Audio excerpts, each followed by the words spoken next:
గుంటూరు జిల్లాలో ఎన్నికల కౌంటింగ్ కు అన్ని ఏర్పాట్లు పూర్తి చేశామని గుంటూరు కలెక్టర్ వేణుగోపాల్ రెడ్డి తెలిపారు. 4వ తేదీ ఉదయం 6 గంటల నుంచి అభ్యర్థుల్ని ఏజెంట్లని కౌంటింగ్ కేంద్రాల్లోకి అనుమతిస్తామని ఆయన అన్నారు. ఈ కౌంటింగ్ ప్రక్రియలో ముందుగా పోస్టల్ బ్యాలెట్ లెక్కింపు జరుగుతాయన్నారు.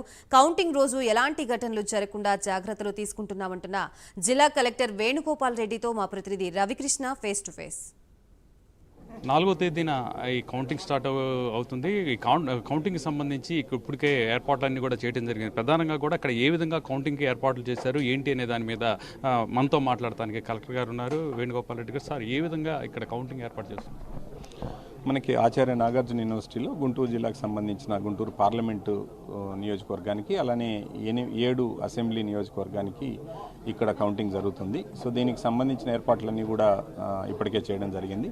మొట్టమొదటిగా మీరు స్ట్రాంగ్ రూమ్స్ ఒకసారి గమనించినట్లయితే స్ట్రాంగ్ రూమ్స్ అన్నీ కూడా సీసీ కెమెరాస్ పర్యవేక్షణలో 3 టైర్ పోలీస్ సెక్యూరిటీలో ఇవన్నీ కూడా ఉన్నాయి.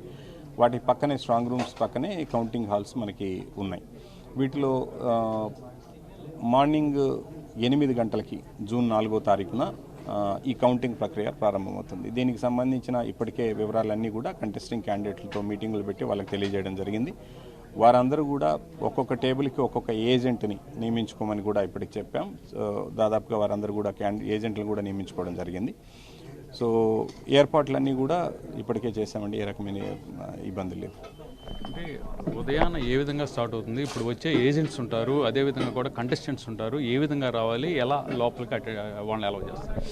ఆచార్య నాగార్జున యూనివర్సిటీలో మెయిన్ గేట్ ఎంట్రన్స్ అయిన తర్వాత కొంచెం లోపలికి రాగానే సైనేజెస్ క్లియర్గా పెడతారు. సో అన్ని బ్లాక్లు ఇంచుమించు ఒకే ఏరియాలో ఉన్నాయి కాబట్టి మనకి పెద్ద కన్ఫ్యూజన్ లేదు. తెనాలి, మంగళగిరి అండ్ ప్రత్తిపాడు ఒక బ్లాక్లో ఉన్నాయి. ఈస్ట్ వెస్ట్ కాన్స్టిట్యున్సీలు గుంటూరు ఈస్ట్, గుంటూరు వెస్ట్ ఒక బ్లాక్లో ఉన్నాయి. దాని పక్కన ఇంకో బ్లాక్లో తాడికొండ, ఒక బ్లాక్లో పొన్నూరు ఉంటాయి. సో ఇవి అన్నీ కూడా పక్కనే ఉన్నాయి. Just only the matter of 50 metres or so. So ఇవి అలైటింగ్ పాయింట్స్ అన్నీ కూడా ఫిక్స్ చేసాము ఎస్పీ గారు మేము. సో ఎక్కడ వెహికల్ ఎక్కడి వరకు లాస్ట్ పంపుతాం అక్కడ నుంచి దిగి వెళ్ళిపోవాల్సి ఉంటుంది. వెహికల్ పార్కింగ్ కూడా ప్రత్యేకమైన ఏర్పాట్లు చేయడం జరిగింది. సో ఎవరు వెహికల్స్ అన్నీ కూడా లోపల తీసుకొని వెళ్ళడానికి లేదు. దాదాపుగా 500 మీటర్స్ ముందు మనం వెహికల్స్ అన్నీ ఆపడం జరుగుతుంది. సో కాబట్టి దానికి సంబంధించిన సెక్యూరిటీ ఇవన్నీ కూడా మనం జాగ్రత్తగా అరేంజ్ చేయడం జరిగింది. అంటే ఇప్పుడు పోస్టల్ బ్యాలెట్ అనేది ఎక్కువగా ఉండేటువంటి పరిస్థితి కనపడుతుంది. సైమల్టేనియస్గా జరుగుతుందా లేకపోతే కంటిన్యూగా జరుగుతుందా? పోస్టల్ బ్యాలెట్ ఎలక్షన్ కమిషన్ మార్గదర్శకాల ప్రకారం మొట్టమొదటిగా 8 గంటలకి పోస్టల్ బ్యాలెట్ కౌంటింగ్ ప్రారంభమవుతుంది. హాఫ్ అన్ అవర్ తర్వాత ఈవీఎం ఫస్ట్ రౌండ్ మొదలవుతుంది. సో అన్నిట్లో 14 టేబుల్స్ ఉంటాయి కాబట్టి పోస్టల్ బ్యాలెట్కి 3, 4, 5 డిపెండింగ్ అపాన్ ద రిక్వైర్మెంట్ వాళ్ళు రిటర్నింగ్ ఆఫీసర్లు అరేంజ్ చేసుకున్నారు. బట్ 14 టేబుల్స్ ఈవీఎంకి ఉంటాయి. సో కాబట్టి హాఫ్ అన్ అవర్ తర్వాత ఈవీఎం కౌంటింగ్ ప్రారంభమవుతుంది. ఎవ్రీ హాఫ్ అన్ అవర్కి వీఆర్ ఎక్స్పెక్టింగ్ 1 రౌండ్ ఈవీఎంలో కంప్లీట్ అవుతుంది.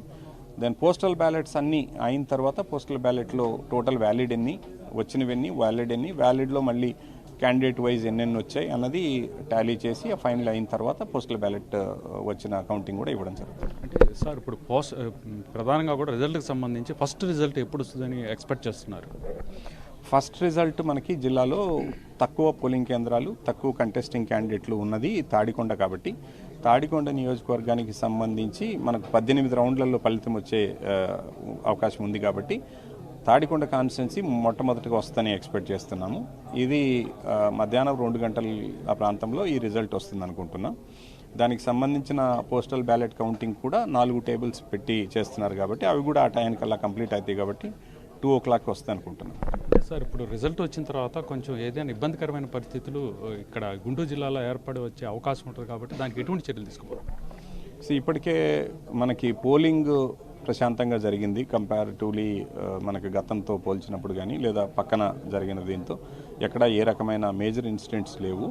అయినప్పటికీ కూడా పోలీస్ డిపార్ట్మెంట్తో కోఆర్డినేట్ చేసుకుంటూ అన్ని రకాలైనటువంటి ఏర్పాట్లు చేశాం. అంటే ముఖ్యంగా యూనివర్సిటీలో మళ్ళీ అగైన్ 3 టైర్ స్ట్రక్చర్ లేయర్, అట్లానే మనకి యూనివర్సిటీకి బయట మెయిన్ ఇంపార్టెంట్ ఆఫీసెస్ అన్నీ కూడా ఉన్నాయి కాబట్టి ప్రధానమైన కార్యాలయాలు, పార్టీ ఆఫీసులు ఇవన్నీ ఉన్నాయి కాబట్టి వాటికి సంబంధించిన ఎక్కడ ఏం ఇష్యూస్ రావచ్చు అనేది కూడా ఇప్పటికే అసెస్ చేసి కొంచెం చేయడం జరిగింది. అట్లానే కొన్ని గ్రామాల్లో ఎక్కడైనా ఇబ్బంది రావచ్చు అనుకున్నా కూడా ఆల్రెడీ ఐడెంటిఫై చేసాం. అక్కడ కూడా క్విక్ రెస్పాన్స్ టీమ్స్ ఇవన్నీ కూడా ఏర్పాటు చేసుకోవడం జరిగింది.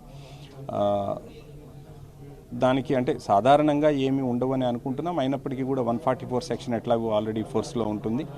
లిక్కర్ షాపులన్నీ కూడా క్లోజ్ చేస్తూ 3వ తేదీ సాయంత్రం నుంచి ఆర్డర్స్ ఇచ్చేసాం. ఎప్పటికే కంటెస్టింగ్ క్యాండిడేట్లందరికీ చెప్పాం ఈ విక్టరీ ర్యాలీస్ అనేటివి ఏవి కూడా చేయడానికి లేదు అని. సో కాబట్టి ఈ రకంగా అన్ని రకాలైనటువంటి చర్యలు తీసుకున్నాం. అంటే ఏదైతే ఇప్పుడు ఎలక్షన్స్ సంబంధించి రిజల్ట్ వచ్చిన తర్వాత కూడా ఎటువంటి ఇబ్బందికరమైన పరిస్థితులు లేకుండా కూడా అన్ని ఏర్పాట్లు చేశామని కలెక్టర్ గారు చెప్తున్నారు. అదేవిధంగా కూడా వచ్చేటువంటి కంటెస్టెంట్ అభ్యర్థులు ఎవరైతే ఉన్నారో అదేవిధంగా ఏజెంట్లకు సంబంధించిన ఏజెంట్లు ఎవరైతే ఉన్నారో వాళ్ళు కూడా ఇబ్బందులు కలగకుండానే చూస్తున్నామని చెప్పి చెబుతున్నారు. ఎటువంటి ఇబ్బందులు కలగకుండా ప్యూర్లీ గతంలో ఎలా అయితే ఎలక్షన్స్ సంబంధించి రిజల్ట్ ఇచ్చామో అదేవిధంగా కూడా ప్రశాంత వాతావరణంలో ఎలక్షన్ కంప్లీట్ చేస్తామని అంటున్నారు. కెమెరా పర్సన్ ఉదయ్ కుమార్తో Ravikrishna, Prime Line News, Guntur.